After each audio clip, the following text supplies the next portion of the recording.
अस्सलाम वालेकुम स्टूडेंट्स। उम्मीद करता हूँ बेटा आपने चैप्टर नंबर 11 के जो इम्पोर्टेंट लॉन्ग क्वेश्चन मैंने भेजे थे लास्ट टाइम वो आपने अच्छे तरीके से रिहर्सल की होगी, उन्हें प्रिपेयर कर लिया होगा, प्रैक्टिकली परफॉर्म किया होगा।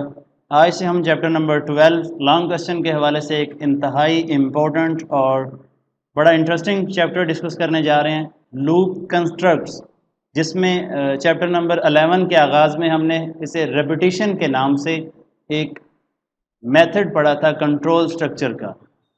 सही। अब देखें कि लूप एक्चुअली है क्या।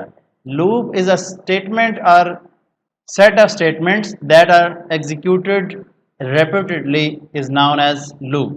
वेरी सिंपल कि आपके पास एक सिंगल स्टेटमेंट है, मल्टीपल स्टेटमेंट्स हैं जिसे आप सेट ऑफ स्टेटमेंट या कंपाउंड स्टेटमेंट्स कहते हैं, और आप उन्हें मल्टीपल टाइम रिपीट करवाना चाहते हैं, तो इस सिनेरियो को, इस प्रोसेस को लूप कहते हैं।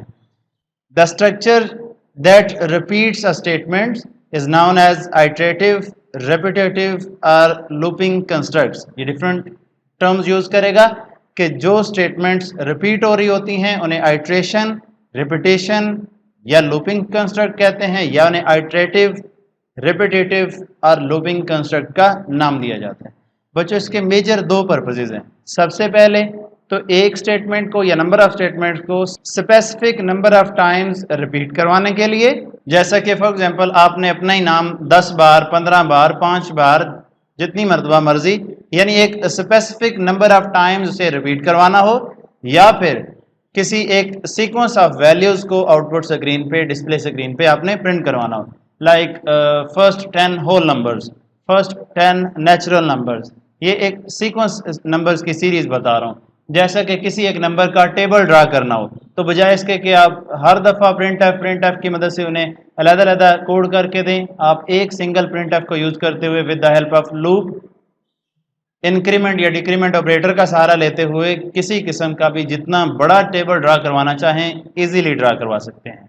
बच्चों, इस रेपिटेशन के लिए, इस आइट्रेशन के लिए, इस लूपिंग कंस्ट्रक्ट को एग्जीक्यूट करवाने के लिए हमारे पास 3 बेसिक लूप हैं, जिसमें सबसे पहले while loop, then do while loop, then finally for loop. याद रखिएगा, इन तीनों लूप्स के हवाले से 3 बड़े लॉन्ग क्वेश्चन मौजूद, और इन तीनों टॉपिक से रेलेवेंट जितने भी प्रोग्राम्स हम डिस्कस करेंगे उन प्रोग्राम्स में से भी ज़्यादातर चांसेस होते हैं बोर्ड के पेपर में क्वेश्चन आने के। यानी कि कोई भी एक स्टेटमेंट लिख देगा और कहेगा कि इसको एग्जीक्यूट करें with the help of do while loop, using while loop, using for loop, using nested for loop. ये पूरा चैप्टर इन 3 लूप्स के ऊपर कंसिस्ट करता है। इंतहाई इंटरेस्टिंग, लेकिन आपको मेहनत करनी होगी, साथ साथ प्रैक्टिकल कीजिएगा।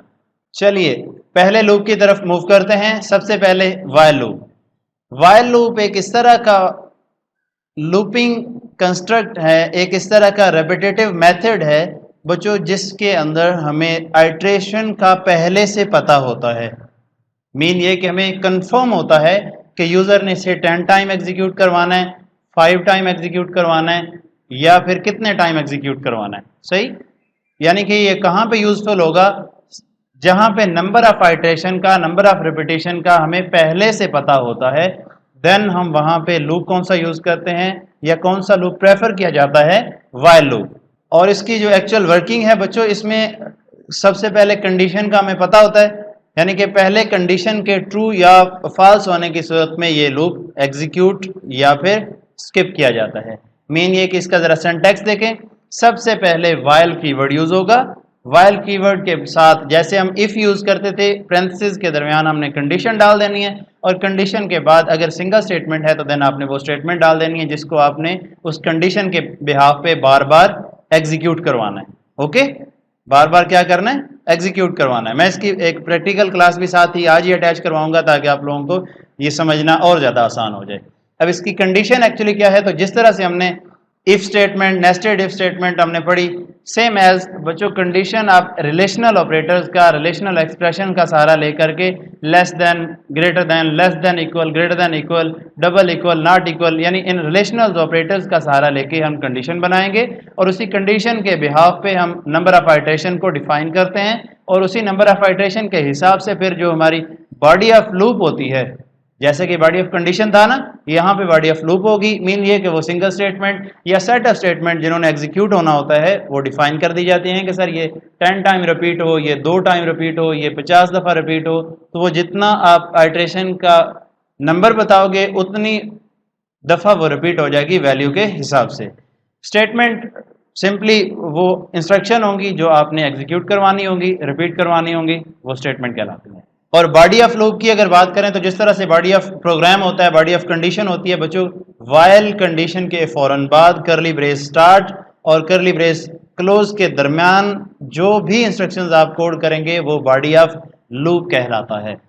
अब मल्टीपल स्टेटमेंट का जरा सिंटैक्स देख लें। सिंपल वही जो आपने सिंगल स्टेटमेंट के लिए देखा, वाइल कंडीशन, ये देखें, ये लास्ट पे नजर आ रहा है ना, ओपन करली ब्रेस, क्लोजिंग करली ब्रेस, दरमियान में आपने वो स्टेटमेंट्स डाल देनी है जिन्हें आपने री एग्जीक्यूट करवाना है या जो भी आपने यहाँ पे कोड मल्टीपल टाइम उसकी आइट्रेशन करवानी है या रिपीटेशन करवानी है।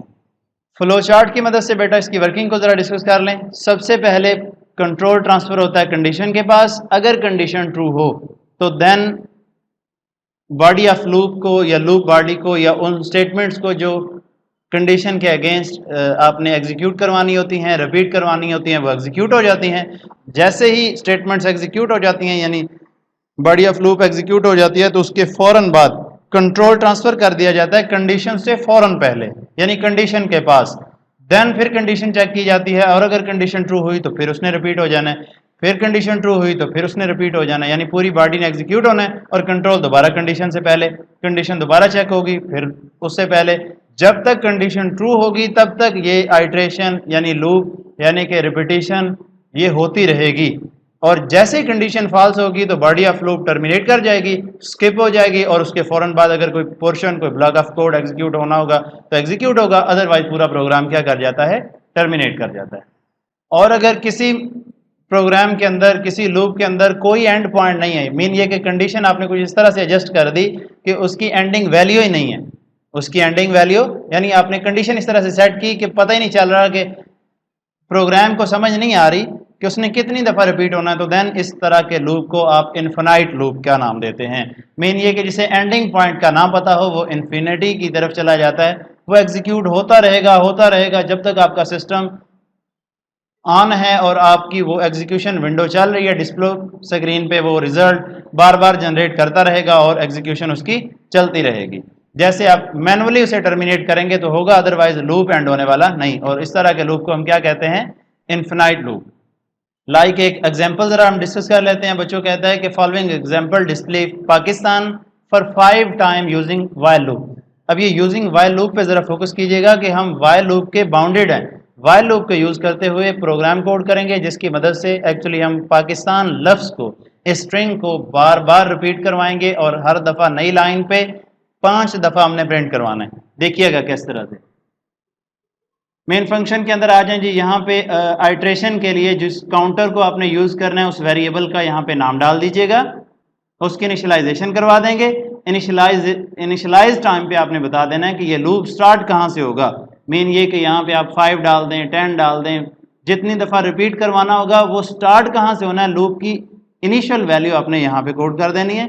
देन आपने क्या करना है, वाइल, ये वो वाला सिंटैक्स याद है ना, अभी थोड़ी देर पहले पढ़ा, वाइल कीवर्ड, और ये वो वाला पोर्शन है कंडीशन वाला, ये वो वाला पार्ट है जहाँ पे एक्चुअली हमारा लूप आइट्रेशन को डिफाइन करता है कि कितनी दफ़ा उसने रिपीट होना है। बता रहा है कि n less than equal 5, mean ये कि ये कंडीशन जब तक ट्रू होगी तब तक ये पाकिस्तान प्रिंट करता रहेगा। मीन ये कि बॉडी ऑफ प्रोग्राम एग्जीक्यूट होता रहेगा। अब देखें जरा होगा क्या, n के पास क्या मौजूद है, 1 है ना, तो यहाँ पे कंडीशन के अंदर डालें 1 लेस देन और इक्वल 5, कंडीशन ट्रू है कि फॉल्स है। मीन ये कि 1 5 से छोटा या बराबर है, कंडीशन ट्रू है या कि फॉल्स, ट्रू है ना, 1 तो छोटा ही होता है 5 से, तो जैसे कंडीशन ट्रू होगी प्रोग्राम का कंट्रोल कहाँ चला जाएगा, बॉडी ऑफ लूप के पास। बॉडी ऑफ लूप के अंदर क्या लिखा हुआ है, सिंपल प्रिंटफ फंक्शन को यूज करते हुए पाकिस्तान प्रिंट कर दे, और कंट्रोल को नई लाइन पर ट्रांसफर करवाने के लिए हम \new n escape sequence use कर लेते हैं। उसके फौरन बाद ये वो वाला पोर्शन है जिसे आपको समझना बहुत ज्यादा जरूरी, n++।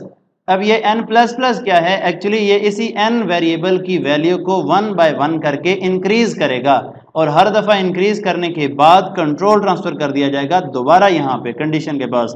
अब की बार क्या हो जाएगी वैल्यू एन की, पहले कितनी थी 1, इंक्रीमेंट ऑपरेटर ने क्या किया, एक वैल्यू बढ़ा दी, अब वैल्यू कितनी हो गई 2, तो 2 less than or equal 5 condition again true है, पाकिस्तान प्रिंट होगा। उसके बाद एन फिर प्लस प्लस, मीन ये कि इंक्रीज हो रही है वैल्यू 1 बाय 1 करके, एन के पास अब 3 हो गया, 3 less than equal 5 condition true, फिर Pakistan print, 4 less than equal 5 condition true, फिर Pakistan print, 5 less than or equal 5 condition true, then Pakistan print. जैसे पांचवी दफा प्रिंट होगा तो ये एन अपडेट होके कितना हो जाएगा 6 हो जाएगा ना, इंक्रीमेंट ऑपरेटर है ना, 1 बाय 1 करके इंक्रीज कर रहे हैं। तो जैसे ये वैल्यू अब यहाँ पे लेके आएगा तो 6 less than equal 5 condition false, तो ये वाला जो पोर्शन है ये टर्मिनेट हो जाएगा, मीन एग्जीक्यूशन इसकी यानी बॉडी ऑफ लूप की एग्जीक्यूशन स्किप हो जाएगी या टर्मिनेट हो जाएगी। उसके बाद अगर कोई किसी किस्म का पोर्शन एग्जीक्यूट करवाना है, ब्लॉक ऑफ कोड एग्जीक्यूट होना है तो वो एग्जीक्यूट हो जाएगा। यहाँ पे कोई किसी किस्म की इंस्ट्रक्शन है नहीं, तो देन आप गेट स्टेज फंक्शन की मदद से इस स्क्रीन को जस्ट होल्ड करके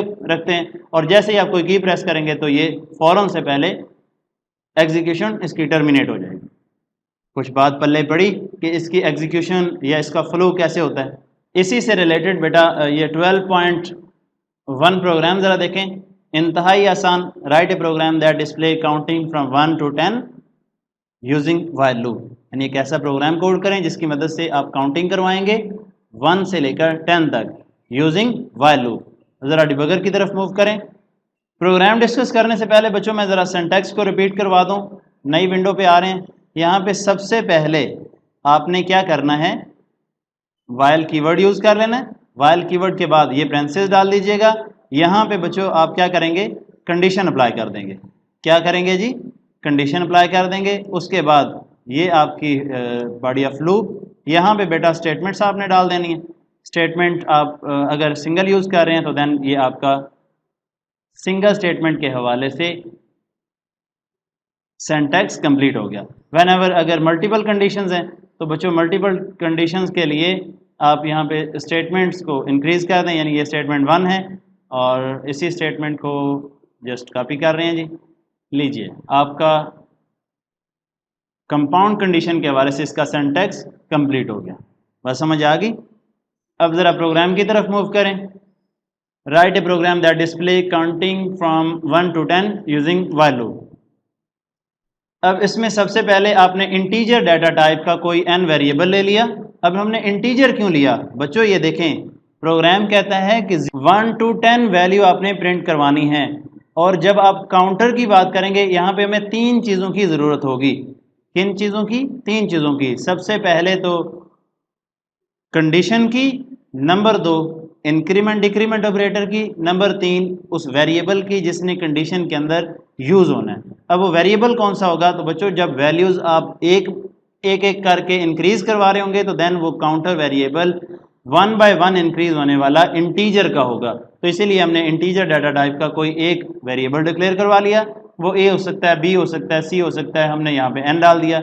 उसके बाद इस वेरिएबल को 1 से इनिशियलाइज करवा दिया। इनिशियलाइजेशन का तो पता है ना, इसे 1 से इनिशियलाइज करवाया। इसे 1 से इनिशियलाइज क्यों करवाया, क्यों, क्योंकि इसकी वैल्यू को हमने कंपेयर करवाना था और इसी वैल्यू को हमने प्रिंट करवाना था। क्या प्रिंट करवाना था जी, 1 से प्रिंट करवाना शुरू करना है और इसे 10 तक लेके जाना है। क्या करना है, 1 से प्रिंट करवाना शुरू करना है और इसे 10 तक लेके जाना है। तो देखें जी कंडीशन हम अप्लाई करवा रहे हैं कि इफ n वाइल लूप को यूज करते हुए कि अगर हमारा n लेस देन और इक्वल 10 है तो देन क्या करे, ये इसी n वेरिएबल को फॉर्मेट स्पेसिफायर का सहारा लेकर के आउटपुट विंडो पे डिस्प्ले स्क्रीन पे प्रिंट करवा दे और कंट्रोल को नई लाइन पे ट्रांसफर कर दे। और इसके फौरन बाद करना उसने क्या है जी, n प्लस प्लस, मीन ये कि इसी n वेरिएबल को इंक्रीमेंट ऑपरेटर का सहारा लेते हुए इंक्रीज कर देगा। बात समझ आ रही, इसे जैसे इंक्रीज करेगा तो ये 1 by 1 करके वैल्यूज को इंक्रीज करता रहेगा और जैसे वैल्यू इंक्रीमेंट की मदद से इंक्रीज हो जाएगी तो उसके फौरन बाद इसने कंट्रोल ट्रांसफर कर देना इसी वाइल लूप की कंडीशन के पास। कंडीशन अब की बार चेक होगी तो पहले n की वैल्यू 1 थी, उसने इसे प्रिंट करवा दिया। प्रिंट करवाने के बाद इंक्रीमेंट हुआ, n अब 1 के बजाय 2 हो चुका है। तो जैसे ये 2 चेक होगा तो 2 ऑलरेडी लेस देन और इक्वल 10 कंडीशन को ट्रू कर रहा है, फिर 2 प्रिंट हो जाएगा अगली लाइन पे कंट्रोल ट्रांसफर और ये 3 हो जाएगा। इसी तरह से ये लूप कंटिन्यू रहेगा जब तक ये 10 तक प्रिंट नहीं करवा देता। जैसे वैल्यू 11 होगी तो ये लूप आप लोगों का टर्मिनेट कर जाएगा। अब ज़रा इसकी एग्जीक्यूशन करवा के देखें। आप F11 प्रेस कर सकते हैं या फिर यहाँ पे आ जाएं, कंपाइल एंड रन ऑप्शन पे क्लिक करें।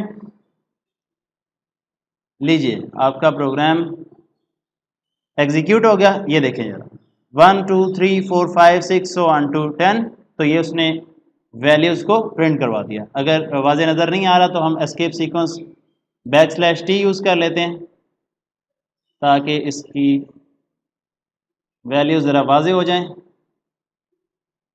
अब कुछ क्लियर हो रहा है? ये मैंने थोड़ा वक्फा दे दिया ताकि स्टार्ट विंडो से थोड़ा हट जाए और हमें इजीली रीड करना आसान हो जाए। ये 1 2 3 सो ऑन टू 10 उसने वैल्यूज़ को प्रिंट करवा दिया। बात समझ आ गई? तो यूँ आज चैप्टर नंबर 12 का फर्स्ट लेक्चर कंप्लीट हुआ, जिसमें बेटा हमने लूप को इंट्रोड्यूस करवाया कि लूप, रिपीटिशन, आइट्रेशन या लूपिंग स्ट्रक्चर एक्चुअली होती क्या है और इसकी कौन सी 3 टाइप्स हैं या कौन से 3 बेसिक लूप्स हैं जो हम इस चैप्टर के अंदर रिपीटिशन के लिए, आइट्रेशन के लिए यूज़ करेंगे। जिसमें हमने बेटा सबसे पहले while loop, do while loop और देन फाइनली फॉर लूप का नाम पढ़ा। और वाइल लूप का सिंटैक्स और उससे रेलेवेंट एक प्रोग्राम, एक एग्जांपल को डिस्कस किया। किसी किस्म का कोई क्वेश्चन हो तो लाजमी पूछिएगा। अब आप लोगों के ज़िम्मे ये असाइनमेंट है कि 12.1 से लेकर 12.7 तक ये 7 प्रोग्राम सेम कॉन्सेप्ट के हैं। इसकी स्टेटमेंट को आप गौर से पढ़ेंगे और ये प्रोग्राम आप एग्जीक्यूट करवाएंगे। अभी आप लोगों के ज़िम्मे असाइनमेंट, ये अच्छे तरीके से आप लोग इसे प्रिपेयर कीजिएगा। कल इंशाल्लाह इन्हीं 7 प्रोग्राम्स में से आप लोगों का एक टेस्ट सेट किया जाएगा जो कि आप लोगों ने हर सूरत डिबगर पे एग्जीक्यूट करवा के उसकी एक्जी फाइल, ये स्क्रीन पे नज़र आ रही है ना, जिस जगह पे भी आप सेव करवाते हो एक दफ़ा यहाँ पे एग्जीक्यूशन करवाने के बाद एक्जी फाइल उसी नेम से आ जाती है। असाइनमेंट आप लोगों की और टेस्ट एडवांस बता रहा हूँ। ये 7 के 7 प्रोग्राम्स मुझे रनिंग फॉर्म में चाहिए। इनकी एक्जी फाइल आप मुझे सोर्स कोड, सोर्स फाइल और एक्जी फाइल दोनों व्हाट्सएप पे पर्सनल नंबर पे मुझे अटैचमेंट फाइल बना करके इनका एक फोल्डर बनाएंगे, उसे जिप करके वो जिप फाइल मुझे व्हाट्सएप करेंगे। बात समझ आ गई? मेरे पर्सनल नंबर पे ये 7 के 7 प्रोग्राम आप लोग अच्छे तरीके से रिहर्सल करके, इनको कोड करके, इनकी एग्जीक्यूशन करवा के सोर्स फाइल और साथ में एक्जी फाइल भी एक ही फोल्डर में डाल के उसे कंप्रेस करके मीन उसकी जिप फाइल बना करके आप मुझे व्हाट्सएप करेंगे। ओके, देन हम नेक्स्ट लेक्चर इंशाल्लाह स्टार्ट करेंगे। और प्रोग्राम कोड करने का मेथड बताया था, सेम एज आपने ऊपर स्टेटमेंट भी डालनी है, प्रोग्राम का नेम 12.1 2 3 सो ऑन टू 7 इस तरह से सेव करवाना है। बुध वाले दिन की यही असाइनमेंट, यही आप लोगों का टेस्ट है। अगर आप लोगों ने ये काम कंप्लीट कर लिया तो ये वेडनेसडे शाम तक मेरे पास आपकी ये अटैचमेंट फाइल पहुंच जानी चाहिए। देन इंशाल्लाह हम थर्सडे को नेक्स्ट लेक्चर का आगाज़ करेंगे। किसी किस्म का कोई क्वेश्चन हो तो लाजमी पूछेगा। Thank you.